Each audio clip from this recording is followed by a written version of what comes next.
여러분들이 병원을 계속 다녀도 허리가 낫지 않는 이유, 결론부터 말씀드리겠습니다.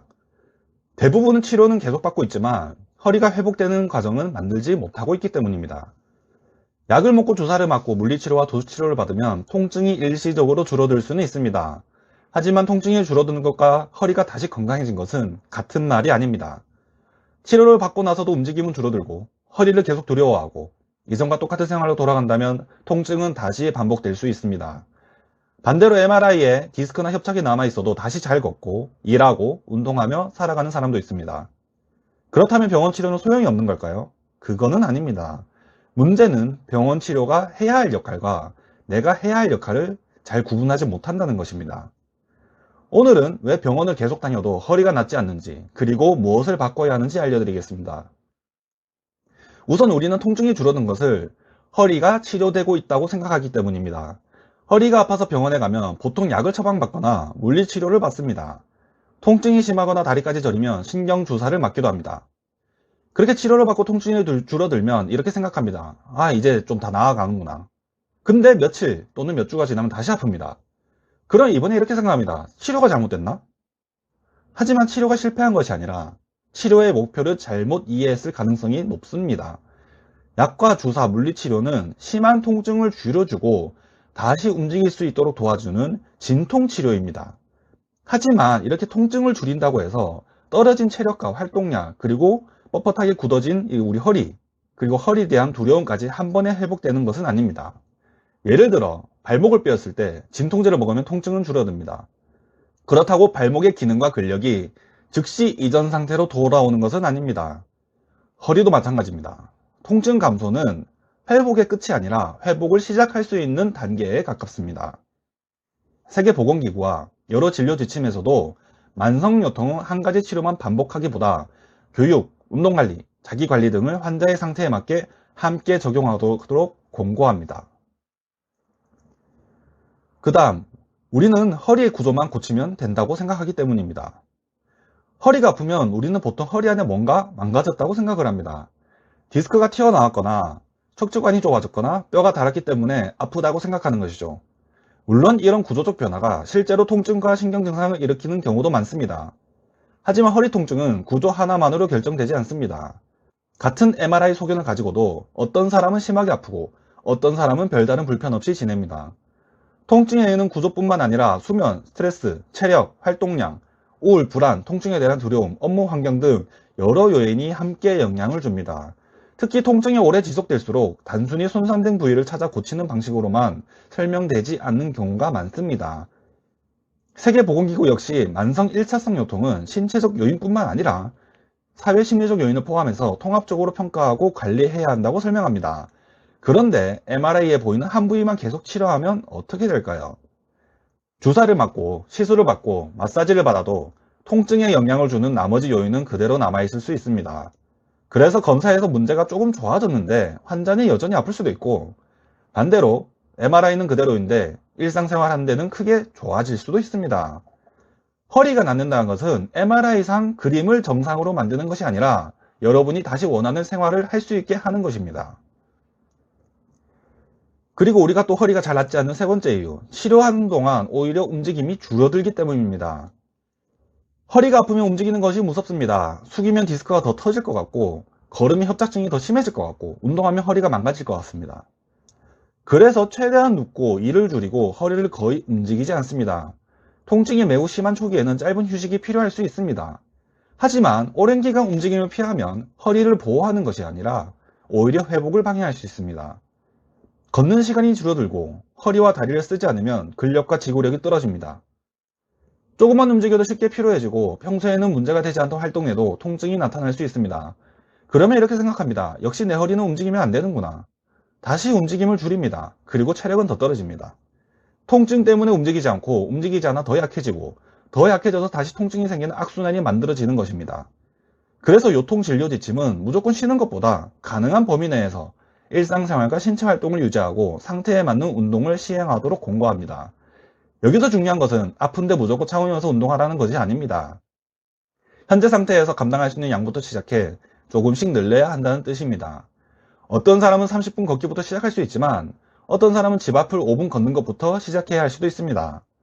중요한 것은 완벽한 운동을 찾는 것이 아니라 다시 움직일 수 있다는 경험을 쌓는 겁니다. 그리고 우리는 치료를 받다가 통증이 다시 조금만 생겨도 치료를 실패로 판단하기 때문인 이유도 있습니다.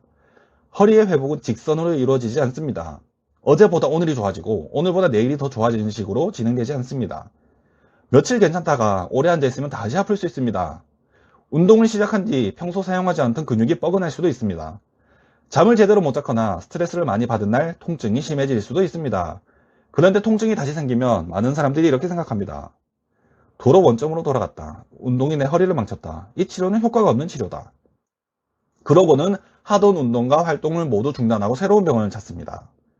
하지만 통증이 일시적으로 증가했다고 해서 허리가 다시 손상되었다는 뜻은 아닙니다. 중요한 것은 하루의 통증 점수만 보는 것이 아니라 더 긴 기간의 변화를 보는 것입니다. 예전엔 10분밖에 못 걸었는데 지금은 30분을 걷는지, 통증이 생겨도 회복 시간이 짧아졌는지, 약을 먹는 횟수가 줄었는지, 다시 출근하거나 집안일을 할 수 있게 되었는지를 함께 봐야 합니다. 통증이 완전히 0이 되는 것만 회복이라고 생각하면 실제로 좋아지고 있어도 계속 실패했다고 느끼게 됩니다. 그리고 우리는 치료를 계속해서 바꾸느라 우리가 치료의 효과를 충분히 평가하지 못하기 때문에 허리가 낫지 않는 이유도 있습니다. 우선 병원에서 약과 물리치료를 받습니다. 며칠 뒤에도 아프면 두 번째 병원에 가서 주사를 맞습니다. 그 다음에는 또 도수치료를 받고 또 다른 병원 가서 충격파나 비싼 시술을 권유받습니다. 이렇게 치료를 계속 바꾸게 되다 보면 치료를 받은 것 같지만 정작 어떤 치료가 나에게 도움되었는지 판단하기 어려워집니다. 운동도 마찬가지입니다. 유튜브에서 좋다는 운동을 사흘 해보고 아프면 중단합니다. 다른 운동을 일주일 해보고 효과가 없으면 또 바꿉니다. 하지만 체력과 움직임이 회복되는 데는 시간이 필요합니다.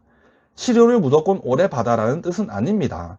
효과가 없거나 부작용이 있다면 당연히 치료 계획을 다시 살펴봐야 하겠지만 매번 새로운 치료가 이전 치료보다 더 좋은 해결책이라고 기대하며 이 병원 저 병원 옮겨 다니면 장기적인 회복 계획은 사라지고 단기적인 통증 완화만 반복될 수밖에 없습니다. 따라서 치료를 시작할 때는 최소한 3가지를 확인해야 됩니다. 이 치료의 목표가 구체적으로 무엇인지, 어느 정도 기간 동안 이걸 시행할 것인지, 그리고 뭘 기준으로 효과를 판단할 것인지입니다. 이 기준이 없으면 통증이 생길 때마다 불안해지고 불안할 때마다 새로운 치료를 찾게 됩니다. 그리고 그 다음 이유, 생활습관을 바꾸란 말을 너무 단순하게 받아들이기 때문입니다.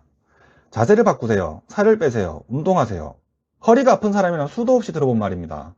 하지만 이런 말만으로는 실제 생활을 바뀌기가 어렵습니다. 하루 종일 앉아서 일해야 하는 사람에게 앉지 말라고 할 수 없습니다. 육아나 생계 때문에 잠을 충분히 자지 못하는 사람에게 수면을 늘리라고 할 수도 없습니다. 생활 습관을 바꾼다는 것은 모든 것을 완벽하게 바꾸라는 뜻이 아닙니다. 현재 생활에서 지속적으로 가능한 작은 변화를 찾는 것입니다.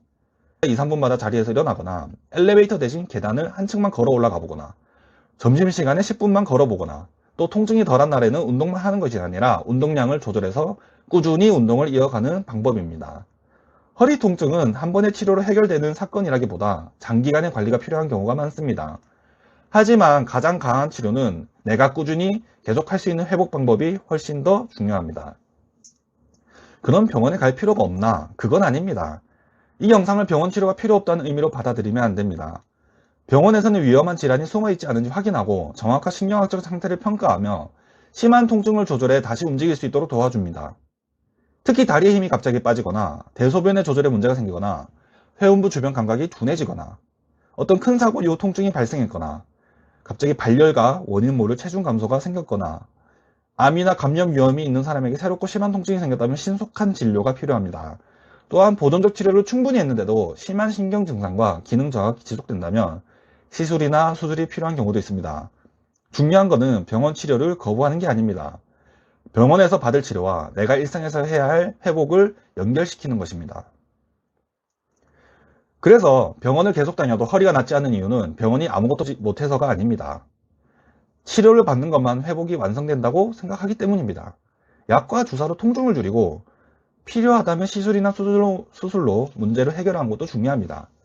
하지만 그 이후에 다시 움직이고 체력을 회복하고 허리에 대한 두려움을 줄이고 내 일상생활에서 지속 가능한 변화를 만들어야 합니다. 정리하자면 이렇습니다. 치료는 통증을 줄여줄 수 있습니다. 하지만 회복은 다시 살아가는 과정에서 만들어집니다. 그러니 계속 치료를 받고 있는 상태에서도 낫지 않는다면 더 강한 치료를 받아야 하나 이런 고민은 하지 마십시오. 그보다 먼저 이렇게 질문해 보셔야 합니다. 나는 지금 통증만 줄이고 있는가? 아니면 실제로 일상생활을 고치고 회복하려고 노력하고 있는가? 이 차이를 이해하는 순간 여러분의 허리 치료 방향이 달라질 수 있습니다.